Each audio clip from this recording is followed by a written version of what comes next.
तौर पर जो हो रहा है उसका साथ देना जरूरी है। ये तस्वीरें देखिए इस वक्त आपके सामने हैं उत्तराखंड के हल्द्वानी से, जहां पर अवैध तौर पर बनी मस्जिद मदरसे पर जब बुलडोजर चला तो उसके बाद मस्जिद तोड़ने पर पुलिस टीम पर ही पथराव कर दिया गया। और गणेश जोशी जी हमारे साथ मौजूद हैं, उत्तराखंड से मंत्री हैं आप। गणेश जोशी जी, सीधा सवाल ये है कि तस्वीरें देखिए बेहद खौफनाक सामने आ रही है, पूरा माहौल यहां पर बिगड़ा हुआ है, क्या इस वक्त ताजा स्थिति? देखिए, माहौल को बिगाड़ने का प्रयास किया गया है। 30 तारीख को नगर निगम द्वारा इनको नोटिस दिया गया था, जिसके अगेंस्ट ये पक्ष कोर्ट में गए थे और आज कोर्ट ने रिलीफ देने से मना कर दिया और उसके तहत प्रशासन ने कार्रवाई की। ऐसे में कुछ राजनीतिक दल जो अपनी जमीन तलाश रहे हैं, उन्होंने वहां पर जाकर लोगों को उकसाने का प्रयास किया और ये घटना वहां पर घटी। लेकिन मैं कहना चाहता हूं कि धाकड़ धामी की सरकार है और जो भी दोषी होगा उसके खिलाफ कार्रवाई होगी, उनसे सख्ती से निपटा जाएगा, क्योंकि माननीय मुख्यमंत्री जी खुद इसकी मॉनिटरिंग कर रहे हैं, जी निगाह रखे हुए। गणेश जी एक जिम्मेदार चैनल होने के नाते हम भी यही बार बार अपील कर रहे हैं कि किसी भी तरह की अफवाह पर कोई ना आए और ना ही अफवाह फैलाए। लेकिन इस बीच सवाल जानना बेहद जरूरी हो जाता है, उत्तराखंड में यूसीसी आ चुका है, हालांकि इसे लेकर संवेदनशीलता पहले से ही दिखाई जा रही थी, लेकिन आपको लगता है कहीं ये उस एक्शन का इतना खतरनाक रिएक्शन तो नहीं है जो इस वक्त आग की खौफनाक लपटों के जरिए सामने आ रहा है? ये भी कह सकते हैं, क्योंकि जिस प्रकार से कल सदन से यूसीसी बिल पास हुआ और एक इतिहास बना, धामी जी ने एक मिसाल कायम की जो औरों के लिए भी नजीर बन रही है, और उसकी भी बौखलाहट इन लोगों के अंदर है और कहीं ना कहीं मुझे लगता है कि उसका भी असर इस पे है। लेकिन मैं अपने राजनीतिक साथियों से कहना चाहता हूँ, राजनीतिक दलों से कहना चाहता हूँ कि आप राजनीतिक उस पर है तो आज पटल पे आपने करना था, पटल में आप एक तरीके से मौन समर्थन आपने दिया और वहां पर जाकर लोगों को उकसाना ये उचित नहीं है। गणेश जोशी जी, बहुत बड़ी बात है, क्योंकि अगर ये एक्शन का इतना खतरनाक रिएक्शन सामने आ जाता है जहां पर शांति व्यवस्था में इतनी बड़ी सेंध लग जाती है, अभी तो न जाने ऐसी कितनी अवैध जमीन होगी जहां पर मस्जिद और मदरसे बने होंगे। 10 दिन पहले इसे भूमाफिया से छुड़वाया गया था। आपको लगता है कि बेहद संवेदनशीलता के साथ यहां पर और ज्यादा कार्रवाई और सख्त कार्रवाई करने की जरूरत है? नहीं, बिल्कुल, मैंने कहा ना, ये पुष्कर सिंह धामी की सरकार है। हमने जितने भी फैसले लिए हैं पूरे ठोस फैसले लिए हैं और आज मैं कहना चाहता हूं कि इसमें जो भी दोषी होगा उसके खिलाफ सख्त से सख्त कार्रवाई होगी और सामाजिक सौहार्द को बिगाड़ने नहीं दिया जाएगा। जल्द आपसे गणेश जोशी जी ये भी जानना चाहेंगे किस तरह की हानि यहां पर सामने आई है, क्योंकि आप उत्तराखंड से मंत्री हैं और ये तस्वीरें इस वक्त इस पर आपकी नजर भी बनी हुई है, पूरी डिटेल हम चाहेंगे जरूर आप रखें। आगजनी की घटना हुई है, अधिकारियों को चोट आई है तो दुर्भाग्यपूर्ण है, उसकी जितना भी निंदा की जाए कम है।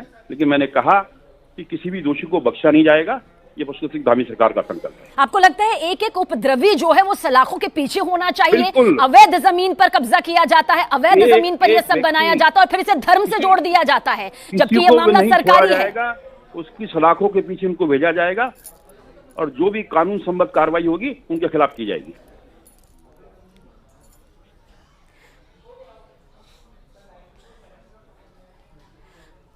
तो थाने के बाहर देखिए किस तरह से गाड़ियों में आगजनी की गई है। न्यूज़ 18 इंडिया की टीम जब रिपोर्टिंग कर रही थी, ये पूरी तस्वीर यहां पर दिखा रही थी, तो हमला यहां पर पत्रकारों के ऊपर भी हुआ है, लोकतंत्र के चौथे स्तंभ पर भी ये हमला यहां पर हुआ है। कहा जा सकता है कि जो तस्वीरें इस वक्त आ रही हैं, 2 तस्वीरें इस वक्त आपके सामने हैं, वो मदरसा, वो मस्जिद यहां पर जो कि अवैध तौर से बनता है, जिस पर बुलडोजर चलाना संवैधानिक प्रक्रिया के तहत, कानूनी प्रक्रिया के तहत जरूरी हो जाता है, क्योंकि जब तक इन पर कार्रवाई नहीं की जाएगी, इसी तरह से बेखौफ होकर सरकारी जमीन यानी अवैध निर्माण जो है वो सामने आता रहेगा। लेकिन इसे धर्म से जोड़ना बिल्कुल सरासर गलत होगा। सरकारी जमीन के अपने नियम, कायदे कानून होते हैं, उन कायदे कानूनों पर चलना होता है, बजाय इसके कि इस तरह से आगजनी, तोड़फोड़, पथराव, हमला किया जाए। हालांकि इस पूरे मामले को लेकर सीएम धामी की तरफ से शांति व्यवस्था बनाए रखने की प्राथमिकता की बात कही गई है।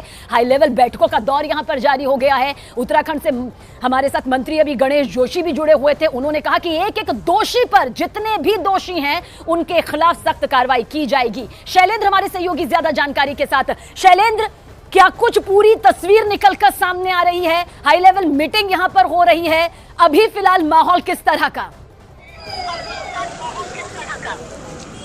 देखिए, इस समय हाई लेवल मीटिंग तो देहरादून में चल रही है, लेकिन हल्द्वानी की सड़कों पर आपको चारों ओर पुलिस के सायरन सुनाई दे रहे हैं। पुलिस की गाड़ियां इस समय मूव करती हुई दिख रही हैं।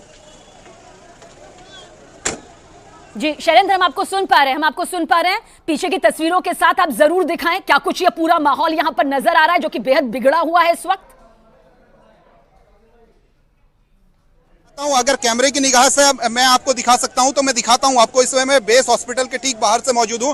एम्बुलेंस किस तरीके से मूव कर रही है, पुलिस के जवान हैं और कई सारे लोग घायल बताए जा रहे हैं और बेहद गंभीर घायल बताए जा रहे हैं। और ये एम्बुलेंस के जरिए जो घायल लोग हैं, ये देखिए, ये पब्लिक के लोग हैं जो वहां पर घायल बताए जा रहे हैं इस दंगे में। और ये मैं आपको सीधी तस्वीरें दिखा रहा है, न्यूज़ 18 आपको बिल्कुल ऑथेंटिक तस्वीरें इस समय दिखा रहा है कि किस तरीके का दृश्य इस समय हल्द्वानी में है। हल्द्वानी में किस तरीके का तनाव पसरा हुआ है, ये अपने आप में देखने को मिल रहा है। और चारों ओर आपको पुलिस की गाड़ियां मूव करती हुई दिख रही है, सायरन मूव करते हुए दिख रहे हैं, एम्बुलेंस आपको दिख रही है, घायलों के चेहरे आपको जहां पर होंगे वो आपको दिखाई दे रहे हैं। यानी जितनी भी आपको प्राइवेट कोई हॉस्पिटल हो या फिर सरकारी हॉस्पिटल हो, जिसमें बेस हॉस्पिटल यहाँ का मेन हॉस्पिटल है, उसके अलावा जो सुशीला तिवारी मेडिकल कॉलेज है उसका हॉस्पिटल है, सबकी इमरजेंसी इस समय एक तरीके से पैक हो रही है। ब्लड की डिमांड की जा रही है। और सामने देखिए आप, ये पुलिस के जवान हैं जो यहाँ पर पहुंचे हुए हैं और एक एक करके जो घायल हैं, जो उस इलाके में फंसे हुए हैं, बहुत सारे ऐसे लोग हैं जो सरकारी कर्मचारी वहां पर कार्रवाई के लिए गए थे, वो इलाके में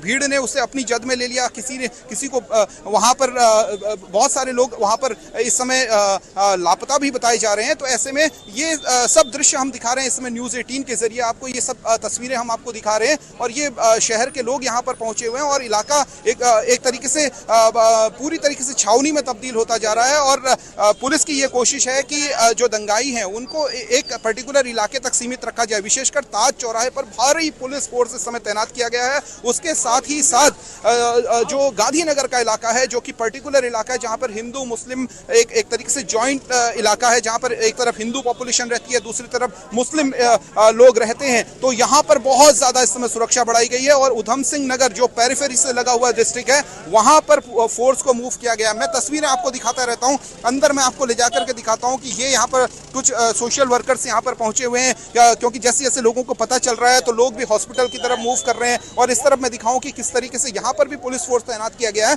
क्योंकि ये जो बेस हॉस्पिटल का इलाका है ये भी बहुत ज्यादा दूर नहीं है। यहाँ से जो बनभूलपुरा का इलाका है वो बहुत ज्यादा दूर नहीं है। तो ऐसे में यहाँ भी पुलिस फोर्स तैनात की गई है। उसके अलावा जो इलाका है बनभूलपुरा थाने का इलाका, वहाँ पर बहुत जबरदस्त पुलिस फोर्स तैनात की गई है, क्योंकि दंगाइयों ने यहाँ पर कई सारी गाड़ियों को जला दिया है। शैलेंद्र, आपके पास जरूर लौटेंगे। और देखिए हमारे सहयोगी शैलेंद्र ये तस्वीर यहाँ पर दिखा रहे हैं सीधा उत्तराखंड के हल्द्वानी से, जहां पर अवैध मस्जिद मदरसा बना हुआ था। कानूनी प्रक्रिया के तहत जब इस पर बुलडोजर चलाया गया तो आगजनी की वो तस्वीरें सामने आती हैं, जो कि तोड़फोड़ पर और हमले में तब्दील हो जाती है, जिसके बाद घायलों की संख्या यहां पर बढ़ जाती है। अवैध मस्जिद और मदरसे पर देखिए बुलडोजर चलाना कितना खतरनाक यहां पर साबित यहां पर हो जाता है। और शैलेंद्र भी हमारे साथ है। शैलेंद्र, अभी बस कुछ ही देर पहले उत्तराखंड के मंत्री गणेश जोशी जी से हमारी बात हो रही थी। गणेश जोशी जी ने साफ साफ तौर पर कहा ये यूसीसी जो है उसका जो एक्शन है, रिएक्शन हो सकता है। इस पर सवाल जरूर लेंगे, लेकिन इस बीच न्यूज़ 18 इंडिया की ये एक्सक्लूसिव तस्वीर आपके सामने मौजूद है। सरकारी जमीन पर कब्जा कर निर्माण का जो आरोप लगा था, 10 दिन पहले ही निगम ने भू माफिया से ये पूरी जमीन उसके अवैध कब्जे से छुड़वाई थी। सीएम धामी की तरफ से अब हाई लेवल मीटिंग जो है इस पूरी तस्वीर को देखने के बाद शुरू हो चुकी है। शांति व्यवस्था बनाए रखने की प्राथमिकता की बात यहां पर सीधे सीधे कही जा रही है। और एक जिम्मेदार चैनल होने के नाते हम भी आपसे कहेंगे कि इन तस्वीरों को सटीक जानकारी के साथ आप देखिए भी, सुनिए भी, लेकिन किसी के भी उकसावे पर कतई नहीं आना है। किसी भी तरह से कोई अफवाह फैलाने की कोशिश करे उसके बहकावे में नहीं आना है और ना ही अफवाह फैलाने को कोई मौका देना है।